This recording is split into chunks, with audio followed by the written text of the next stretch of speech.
అదే RTV app వార్తల్ని క్షణాల్లో చదివే అవకాశం ఉంటుంది. ఒక న్యూస్ పేపర్, ఒక టెలివిజన్ ఛానల్ మీ చేతుల్లో ఎప్పుడూ ఉంటాయి. వాళ్ళు కూడా ఎక్కువ చదువుతున్నాం లేదు కాబట్టి కుటుంబంలో ఇద్దరు చదువుకుని మా సిస్టర్ రెండో సిస్టర్ నేను ఎప్పుడు చూసినా కూడా చదువు అనేది సెకండరీ.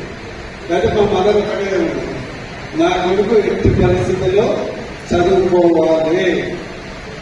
ఎంత మండి పట్టుదలంటే నా కొడుకును చదువు బంద్ చేస్తే ఇంట్లో కల్లా వెళ్ళిపోయి నా కొడుకును చదివించుకుంటా కానీ నా కొడుకును చదువు బంద్ చేస్తే మాత్రం నేను ఊరుకునేది లేదు అని మా నాన్నకు కరాకంటే చెప్పడంతో గతి లేక చదువు కంటిన్యూ అయిపోయింది. అంటే అంత పట్టుదల. అయితే మనం కూడా చదువు కూడా బాగా కూడా క్లాస్ వచ్చినది ఏంటంటే 24 గంటలు కష్టం పని చేయటం. ఎప్పుడు ఏ కష్టం వచ్చినా కూడా బాధపడకుండా కష్టమే అని జీవితం. మార్నింగ్ 6 గంటలు చేస్తే పొలం దగ్గర పోతే మన నైట్ రావడం తప్ప తీర్చాలి. ఇది కూడా ఒక సన్నివేశం. ఇందాక మా మనరాజు చెప్పింది, అన్నరాజు ఫోన్ చేసి మీకు భువనగిరి పార్లమెంట్కి అభ్యర్థి ఫస్ట్, సెకండ్, థర్డ్ ఛాయిస్ ఇవ్వమన్నారు.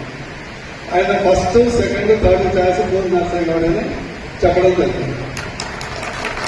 అయితే నా జీవితంలో కూడా చదవడం జరిగింది. నేను చదువుతున్నప్పుడు 10th అయిపోయిన తర్వాత ఇంటర్. నేను చిన్నప్పటి నుంచి డాక్టర్ కావాలనే బలమైనటువంటి కోరిక. నాకు తెలియదు మా ఇంట్లో ఎవరు డాక్టర్ లేదు. చిన్నప్పటి నుంచి కొంచెం ఆర్టిస్ట్ బాగా చేసేది కాబట్టి డాక్టర్ కావాలని కోరిక ఉంటుంది. అయితే ఆ టైంలో కేవలం నా దగ్గర ఒకటే జూనియర్ కాలేజ్, మొత్తం జిల్లాలో, అంటే ఉమ్మడి నల్గొండ జిల్లా, యాదాద్రి జిల్లా కాదు, ఉమ్మడి నల్గొండ జిల్లాలో 2 కాలేజీలు.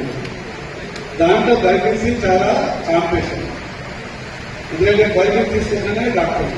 మరిన్ని వీడియోస్ కోసం ఛానల్ ని సబ్స్క్రైబ్ చేయండి. లేటెస్ట్ అప్డేట్స్ కోసం వాట్సాప్ ఛానల్ ని ఫాలో చేయండి. అండ్ లింక్ డిస్క్రిప్షన్ లో ఉంది.